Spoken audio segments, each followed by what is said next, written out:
ఆచారాలు, సంస్కృతి, సాంప్రదాయాలకు స్వాగతం. అందరికీ నమస్కారం. అందరూ ఎలా ఉన్నారు? నేనైతే చాలా బాగున్నాను. మీరు ఎలా ఉన్నారో కామెంట్ రూపంలో తెలియజేసేయండి. మరి వీడియో కోసం ఎదురు చూస్తున్నారా? వీడియోలోకి వచ్చేద్దామా? హిందూ ధర్మంలో ప్రతి ఏకాదశికి ఒక ప్రత్యేకమైన మహిమ ఉంటుందట. అయితే అన్ని ఏకాదశుల్లో అత్యంత పవిత్రమైన వాటిలో యోగిని ఏకాదశి ఒకటట. ఈ పవిత్ర ఏకాదశి ఆషాఢ మాసంలో కృష్ణపక్ష ఏకాదశి రోజున వస్తుందట. ఈ రోజున శ్రీ మహావిష్ణువును భక్తి శ్రద్ధలతో పూజించి ఉపవాసం ఆచరిస్తే అనేక జన్మ పాపాలు నశించి విష్ణులోక ప్రాప్తి కలుగుతుందని పురాణాలు చెబుతున్నాయి. అయితే ఈ యోగిని ఏకాదశి వెనకాల ఉన్న కథేంటో తెలుసుకుందామా? ఈ యోగిని ఏకాదశి అంత గొప్పదా? మరి దీని వెనక ఉన్న పురాణ కథ ఏమిటి? ఈ రోజున ఏం చేయాలి? ఎలాంటి ఫలితాలు లభిస్తాయి? తెలుసుకుందామా? యోగిని ఏకాదశి అంటే ఏంటి? పురాణాల ప్రకారం 2 ఏకాదశులు వస్తాయట. వాటిలో ఆషాఢమాస కృష్ణపక్షంలో వచ్చే ఏకాదశిని యోగిని ఏకాదశి అని అంటారట. ఈ రోజున ఉపవాసం చేసి శ్రీ మహావిష్ణువుని పూజిస్తే శరీరం, మనసు, ఆత్మ పవిత్రమవుతాయని శాస్త్రాలు చెబుతున్నాయట. మరి యోగిని ఏకాదశి పురాణ కథ ఏంటో తెలుసుకుందామా? పురాణాల ప్రకారం సంపదలకు అధిపతి అయిన కుబేరుడు ప్రతిరోజు పరమశివునికి పుష్పాలతో పూజ చేసేవారు. ఆ పుష్పాలను సమర్పించే బాధ్యత హేమమాలి అనే సేవకుడికి ఉండేదట. ఒకరోజు హేమమాలి తన భార్యతో ఆనందంగా గడుపుతూ శివ పూజకు పూలు తీసుకురావడం మర్చిపోయాడు. దీనివల్ల కుబేరుడు కోపంతో అతనికి కుష్ఠరోగం రావాలని శపించాడట. శాప కారణంగా హేమమాలి తీవ్ర బాధలు అనుభవించాడు. అడవుల్లో తిరుగుతూ చివరకు మహర్షి మార్కండేయుడికి ఆశ్రమాన్ని చేరుకున్నాడు.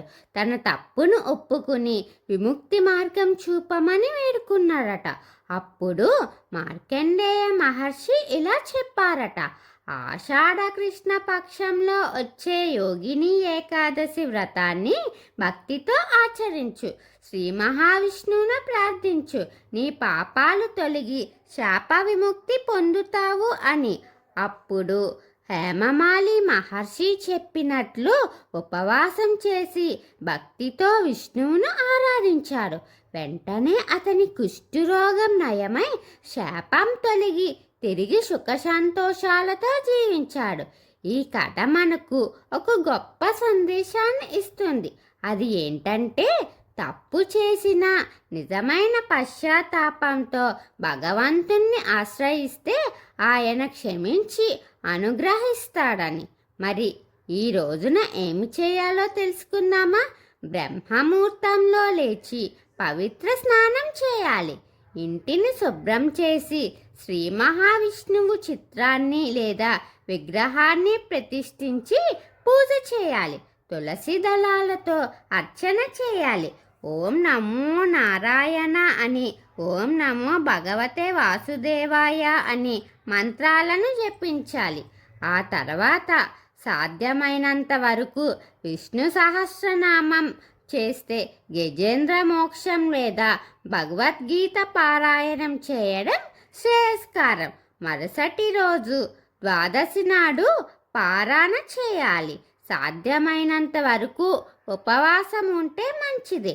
పేదలకు అన్నదానం, వస్త్రదానం, తులసి మొక్కలు లేదా పళ్ళు దానం చేస్తే చాలా మంచిదట. మరి ఈ రోజున చేయకూడని పనులు ఏంటంటే, కోపం, అబద్ధం, దూషణలకు దూరంగా ఉండాలట. మద్యపానం, మాంసాహారం పూర్తిగా నివారించాలి. ఇతరులకు బాధించే మాటలు మాట్లాడకూడదు. దురాలోచనలు, అసూయ, ద్వేషాన్ని విడిచిపెట్టాలి. యోగిని ఏకాదశి వ్రత ఫలితాలేంటంటే, పురాణాల ప్రకారం ఈ వ్రతాన్ని భక్తితో ఆచరించిన వారికి పాప విమోచనం కలుగుతుంది, ఆరోగ్యం మెరుగుపడుతుంది, కుటుంబం సుఖ సంతోషాలతో ఉంటుంది, ఐశ్వర్యం సుఖ సంతోషాలు శాంతి లభిస్తాయి, శ్రీ మహావిష్ణువు అనుగ్రహం లభిస్తుంది, చివరికి మోక్షప్రాప్తి కలుగుతుందని నమ్మకం.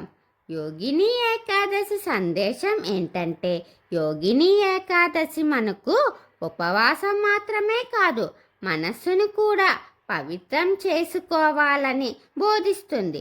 భక్తి, క్షమ, దానం, సత్యం, వినయం వంటి మంచి గుణాలను పెంపొందించుకోవాలని గుర్తు చేస్తుంది. మరి యోగిని ఏకాదశి ఎంత పవిత్రమైన రోజో తెలుసుకున్నాం కదా. ఈ రోజున శ్రీ మహావిష్ణువును స్మరిస్తూ ఉపవాసం చేసి మంచి పనులు చేస్తే భగవంతుని కృప తప్పకుండా లభిస్తుంది. ఓం నమో నారాయణాయ. ఒక మంచి వీడియో కోసం తెలుసుకున్నాం కదా. మరిన్ని వీడియోల కోసం ఎదురు చూస్తూ ఉండండి. మన ఆచారాలు, సంస్కృతి, సాంప్రదాయాలు వీటి మీద మీకు ఆసక్తిగా ఉంటే నా ఛానల్ని సబ్స్క్రైబ్ చేసి అలాగే పక్కనే ఉన్న బెల్ ఐకాన్ క్లిక్ చేయండి. నా వీడియోస్ని మీరు ఆదరించి లైక్, షేర్, కామెంట్ చేయండి. ఓం శ్రీ మాత్రే నమః.